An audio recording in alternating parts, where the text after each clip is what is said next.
Receive up to $5,600 off sunrooms. Plus, enjoy no interest for 2 years. This offer won't last long. Call today. Patio Enclosures.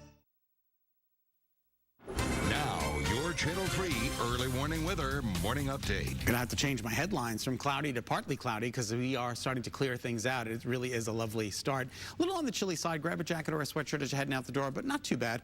Mostly sunny skies expected, and it's going to be a cool day today with temperatures in the mid to upper 50s. Some brief showers roll in tomorrow. That's associated with a cold front. And that cold front means business. There's much cooler air behind it, and daytime highs on Thursday. After a fairly comfortable day tomorrow, daytime highs on Thursday will only make it into the mid to upper 40s. Right now, Litchfield, you've dropped to 39. Ooh, that's cool. Bristol, 42. West Haven, 44. Plainfield at 42. Pretty close to the normal of 41 for the typical overnight low. All right, let's check in with your highs today. We're going to be in the mid to upper 50s. It's going to be breezy and mostly sunny. Sun was up at 7:04, sets at 6:08. And your 7-day forecast includes a chance for a sprinkle or a brief shower tomorrow afternoon or evening. And then behind that, much colder air rolls in for Thursday with a nice rebound Friday. Saturday afternoon showers, not a big deal. Sunday looks like the better of the 2 weekend days. 7:28 is now the time. Nicole's up next with traffic. Now, early warning pinpoint traffic, driven by your Connecticut Chevy dealer. All right, the big traffic alert that remains out there this morning is in Tolland. If you were watching us from 4:30 to 7, we were giving you live reports from the scene. 84 westbound, we have the right and center lane still closed. That will be the case anytime between 9 and 10 a.m. is when they're expecting to reopen the lanes. This camera is right after exit 68. So once you're able to get through those delays, you'll be good. Once you enter the highway on the exit 68 on ramp, you'll be good. So for those of you who want to take 84 westbound and get stuck there, that's what's going to happen. It's going to take a little while right between exits 69 and 68. But if you do want to get around it, get right off at exit 69, take Route 74, get back on exit 68. We'll keep you posted. As a cardiologist, I focus on healthy weight loss, and that starts in the kitchen. I chose Medi Weight Loss because it's medically supervised, clinically proven, and they created a plan just for me. Lose weight, eating real food. I went from a size 20 to a size 8. Medi Weight Loss kept me motivated. I lost over 70 pounds. Get a plan that fits your lifestyle. You can lose up to 10 pounds the first week. Medi Weight Loss, now accepting insurance. It's the one and only Ford Truck Month, the place to find one-of-a-kind deals on Ford F-Series and the brand with the most J.D. Power Initial Quality Awards. With best-in-class towing and torque, these bad boys make the rules and break them. That's why it's America's best-selling truck 41 years straight. But like ribs at a barbecue, these deals won't last long. Ford Truck Month. It's buy now time, partner. Lease F-150 for as low as $169 a month or get up to $11,350 total savings on select F-Series trucks. With more exclusive stories from Meriden, Eyewitness News is everywhere. Hit him with it, Collier.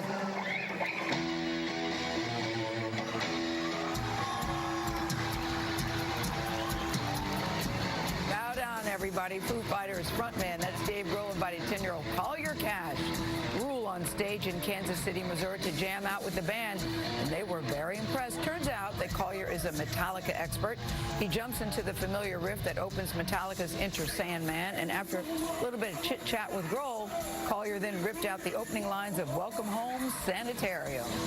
He was a hit with the crowd. And comfortable on that stage, too. How old? He's 10. That's awesome.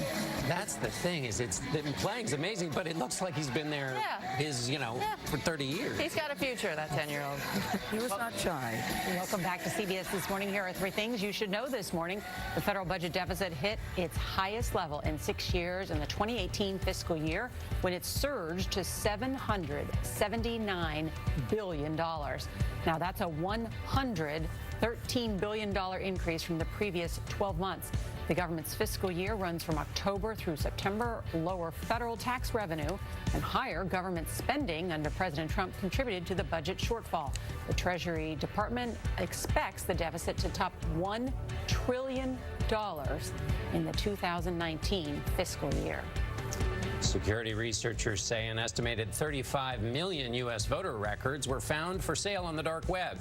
Cybersecurity company Anomaly reports the unauthorized disclosure affects voters in 19 states. The records contain personally identifiable information and voting histories. Experts say state voter registration lists can be purchased for legitimate uses. However, malicious actors might try to use the information to disrupt elections or steal people's identities. And the Mega Millions and Powerball jackpots have reached a combined total of nearly $1 billion. Tonight's Mega Millions drawing is for an estimated $654 million. It's the second largest in the game's history. The Powerball jackpot for Wednesday climbed to an estimated $345 million. The FBI is taking over the search for a missing Wisconsin teenager whose parents were found dead in the family's home. An Amber Alert is in effect for 13-year-old Jamie Kloss. Police believe the only child may have been kidnapped at gunpoint. Sheriff deputies discovered the bodies of James and Denise Kloss early Monday morning. Adriana Diaz is outside the family's home in Barron, Wisconsin, where investigators are struggling to find leads. Adriana, good morning. Good morning. When we were here late last night, police had a checkpoint set up on the road here, asking if anybody had information about what happened in the house behind me. Police say Monday around 1 a.m. they received a mostly inaudible 911 call. The only word they could make out was help. When they arrived, they found Jamie's parents dead and are now trying to find her. When we can find a 13-year-old girl safe, that's our focus. Barron County Sheriff Chris Fitzgerald said Monday there are no leads in the disappearance of 13-year-old Jamie Kloss and the deaths of her parents, James and Denise Kloss. I've been doing this for over 20 years, and it's a crime scene like I've seen before, but it's one you rarely see. Investigators were in and out of the Kloss family home Monday, removing evidence. Police say Jamie is not a suspect and may have been taken at gunpoint. The sheriff says a gun was involved in her parents' killings, but wouldn't confirm they were shot to death. Scary. And you don't know what to expect anymore, no matter where you're at. People in this small rural town are anxious for Jamie's safe return. We all have kids. You know, we hope they find her. On Facebook, Jamie's mother, Denise Kloss, shared pictures of her daughter frequently. Last year, in a post for Jamie's birthday, she wrote, "Jamie's growing up to be the sweetest and most kind-hearted girl. Love you to the moon and back." I'm hoping and praying with God's help and the community that we all rally around each other and help find this girl and bring her home. The Barron County Sheriff says they're using infrared technology and drones to help in their search. Police all the way in Miami say there was a potential sighting of her there yesterday in a black Ford Explorer with Wisconsin plates. They're asking anyone with information to call 911. John? Adriana, and we hope those prayers are answered. Facebook is cracking down on the spread of false information in the final weeks before the midterm elections. The world's largest social network says it will ban fake content designed to suppress voter turnout. It comes 2 weeks after Facebook says hackers compromised 29 million accounts and stole users' personal data. Tony DeCopel shows us how Facebook says it's trying to protect the democratic process. Tony? Facebook protecting the democratic process. I still do a double take when I hear that.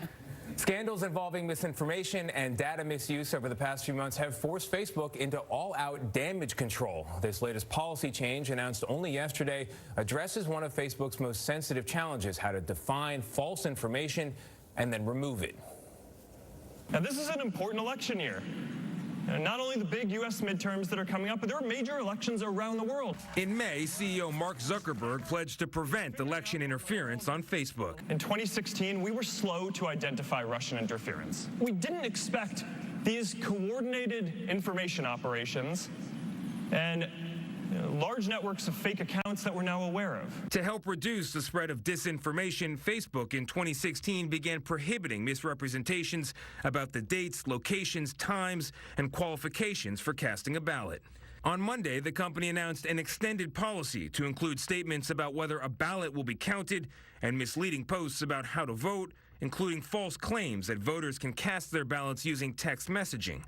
That hoax circulated on social media during the 2016 election, with ads instructing users to text their candidate's name to a 5-digit number. They've seen a pattern of a lot of false statements about voting, so they've decided to take this extra step Facebook has traditionally shied away from banning misinformation, says CBS News contributor and Wired editor-in-chief Nick Thompson, which is why this new policy marks a significant step for the company. The stakes are now high. They've said they will delete false information, but now they have to define false information. And that's not easy. The era of the Wild West in social media is coming to an end. On Capitol Hill last month, lawmakers threatened greater scrutiny and even regulation if Facebook and other social networks failed to gain greater control of their services. I believe Congress is going to have to act. The 2018 election is going to be a very important moment for Facebook. If they can get through the midterms without people manipulating American democracy through the platform, it will show that they took on the problem and they handled it. But if there's another disaster, if the election gets manipulated through Facebook, it's going to just deepen the problems they already have. Now, Facebook says it uses real people, including third-party fact-checkers, to review content that is flagged as potentially involving voter suppression. The company also says it set up a dedicated reporting channel for state election authorities to also review content. Facebook safeguarding democracy, we hope.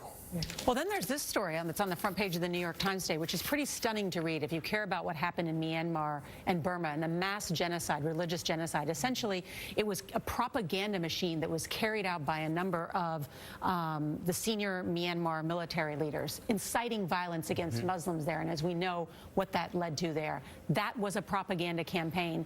How does this go through without anybody noticing that it's happening? It's a very fine line. You have a private company entrusted with drawing a line between free and open expression and what is excluded speech, and how to do that, and do we want them to be doing that? That's right, and also try to adjudicate some of these debates. Everybody